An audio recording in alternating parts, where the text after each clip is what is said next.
La psicometría y la psicología experimental han evolucionado a lo largo de la historia, gracias a diferentes aportes y métodos de evaluación, desde los primeros antecedentes en China hasta las pruebas psicológicas modernas. Diversos investigadores como Galton, Gattel, Binet y Wundt contribuyeron al estudio de las capacidades humanas. Estos avances permitieron crear escalas y pruebas para evaluar la inteligencia y otras habilidades, incluyendo instrumentos dirigidos a niños y a los tests Army, Alpha y Beta.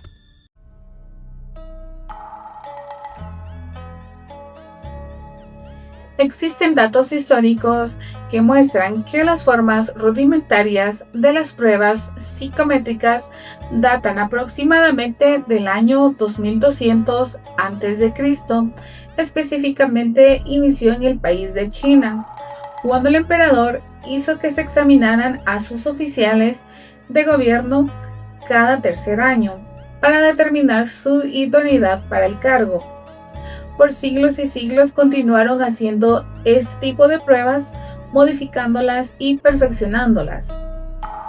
El desarrollo de las primeras dinastías, específicamente la dinastía Tang, generó los primeros sistemas de evaluación, es decir, exámenes por escrito, con la cual cada individuo se evaluaba en función de su habilidad, ya sea serían funciones oficiales según sus capacidades como música, leyes, escritura, entre otros.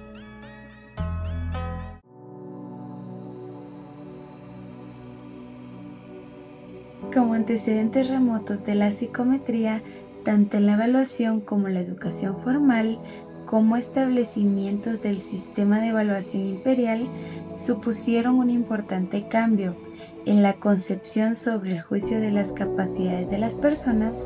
De este modo, se fue trasladando la confianza en el juicio personal, basado en impresiones, hacia la administración de pruebas institucionales basadas en una autoridad imparcial que objetivaba las destrezas y los conocimientos requeridos en los ámbitos educativos y administrativos. El comienzo de las pruebas psicológicas como tal se han ubicado en la investigación experimental sobre las diferencias individuales que inició en Alemania y en la Gran Bretaña, terminando el siglo XIX, siendo sus principales representantes Wilhelm Wundt, Francis Gallo y James.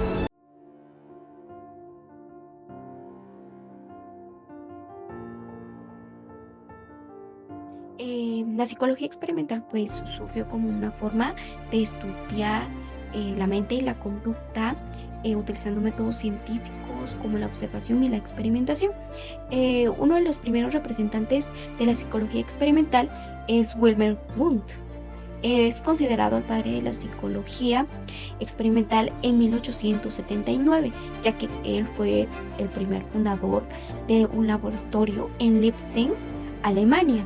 Él estudió pues procesos como la sensación, la percepción y la atención. Eh, el otro representante pues sería Gustav Fechner. Fue de los principales representantes de la psicofísica, ya que él estudió pues los estímulos físicos, cómo el sonido producen diferentes pues, sensaciones. Otros sería Ernst Weber. Él investigó la sensibilidad y la percepción, ya que estos dieron pues origen a la ley Weber. Otro de los representantes sería Hermann von Helmholtz. Él realizó importantes investigaciones sobre la visión, la audición y también la percepción.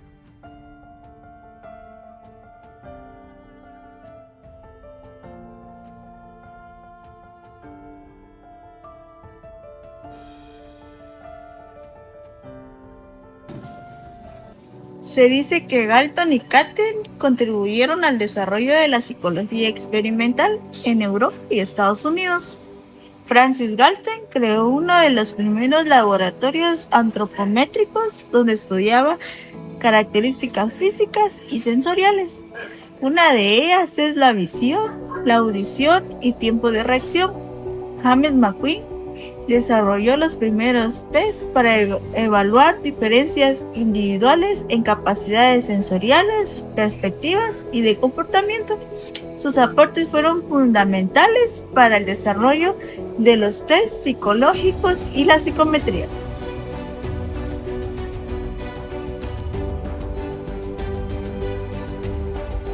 Les voy a hablar sobre lo que es Binet. Se dice que Binet adoptó un enfoque innovador y fue responsable de lo que se considera el primer test para medir las habilidades en el área cognitiva. Él fue un psicólogo francés que se interesó en estudiar las capacidades mentales de los niños y encontrar la manera de poder ayudarlos. Binet, junto a Teodoro Simón, creó una prueba que evaluaba diferentes habilidades como lo que es el razonamiento, la comprensión, la retención y la capacidad para resolver problemas. Esta prueba fue muy importante porque se considera uno de los primeros tests de aplicación general para medir las habilidades cognitivas. La idea principalmente surgió porque en las escuelas había algunos niños que necesitaban más ayuda que otros y tenían dificultades para poder desarrollar sus habilidades, como por ejemplo si a un niño le costaba resolver problemas, se podía realizar diferentes ejercicios para observar si la dificultad estaba relacionada con lo que es su memoria, su atención o su forma de razonar. También es importante mencionar que Binet no pensaba que la inteligencia fuera algo completamente fijo. Él consideraba que la capacidad se podía desarrollar y mejorar con ayuda y educación. Por eso, su trabajo fue muy importante porque ayudó a dar origen a los test de inteligencia y las evaluaciones psicológicas que actualmente se utilizan para conocer diferentes capacidades de las personas. En conclusión, Binet fue importante porque ayudó a la psicología a tener una forma más clara de conocer las capacidades y sobre todo de identificar cómo podían recibir una mejor ayuda. Y recuerden, cada mente tiene su propio ritmo. Comprenderla es el primer paso para ayudarla a crecer.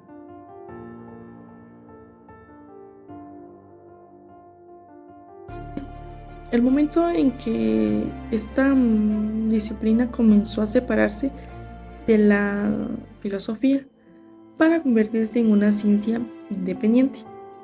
Durante muchos siglos nos hemos preguntado qué es la mente, cómo pensamos, cómo percibimos el mundo o por qué actuamos de determinada manera. Estos eran estudiados principalmente por filósofos. Sin embargo, en el siglo XIX surgió la necesidad de estudiar estos procesos de una manera más objetiva y experimental. Uno de los principales protagonistas de este cambio fue Wilhelm Wundt, médico y filósofo alemán.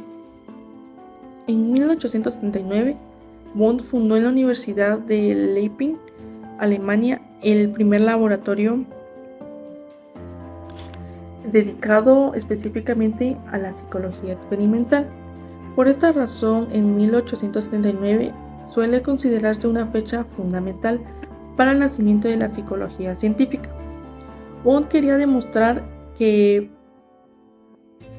los procesos mentales podían estudiarse mediante métodos científicos, pero ello realizó diferentes experimentos relacionados en la percepción, la atención y el tiempo de reacción. Uno de los experimentos que podemos mencionar es el relacionado con el llamado medidor de pensamientos. Este consistía en un péndulo calibrado que al moverse producía sonidos mediante campanas. La persona debía observar el movimiento del péndulo y registrar su posición en el momento exacto en que escuchaba el sonido.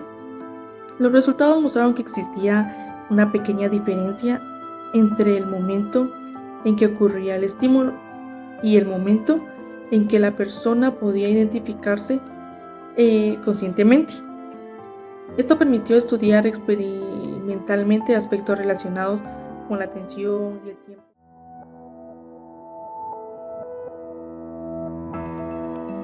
En 1904, el ministro de Educación Pública en París estableció una comisión para decidir sobre las medidas educativas que deben emprenderse con aquellos niños que no podían beneficiarse de la educación regular.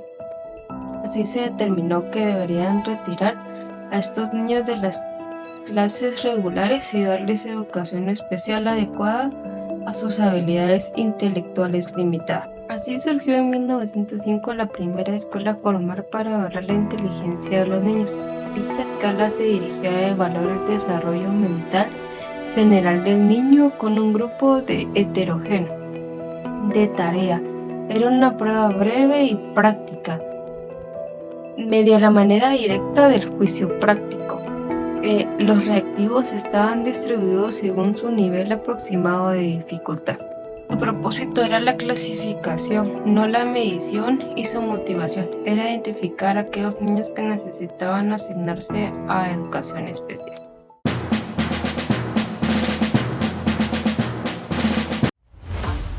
Hay que destacar a Robert, 1876, en el desarrollo de los test, a Army, Alpha y Beta, que también abordaron una controversia importante sobre los sesgos culturales de los test que se fue construyendo durante estas primeras décadas del siglo XX. Las nuevas pruebas para medir la inteligencia podían estar libres de influencias culturales, de manera que infravalorarían a aquellas que no hablaran la lengua inglesa, a los analfabetos y a quienes sufrieran alguna discapacidad visual o auditiva. La nueva versión beta del test del ejército norteamericano supuso el reconocimiento de la importancia de estas diferencias, así como la necesidad de minimizarlas en cualquier contexto en el que se utilicen los test como instrumentos de evaluación psicológica.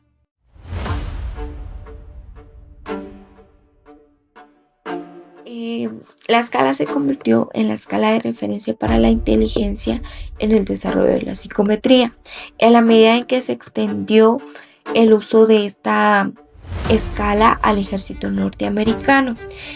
Durante la Primera Guerra Mundial, en este contexto, pues, y gracias al apoyo del gobierno de Estados Unidos, la psicometría creció en el centro de los políticos militares. Los test deberían servir como instrumentos de evaluación psicológica para el reclutamiento de los nuevos soldados. Así, a partir de la generalización del uso de la revisión Stanford-Binet, se desarrollaron nuevos tests y la administración en grupo para hacer más eficiente.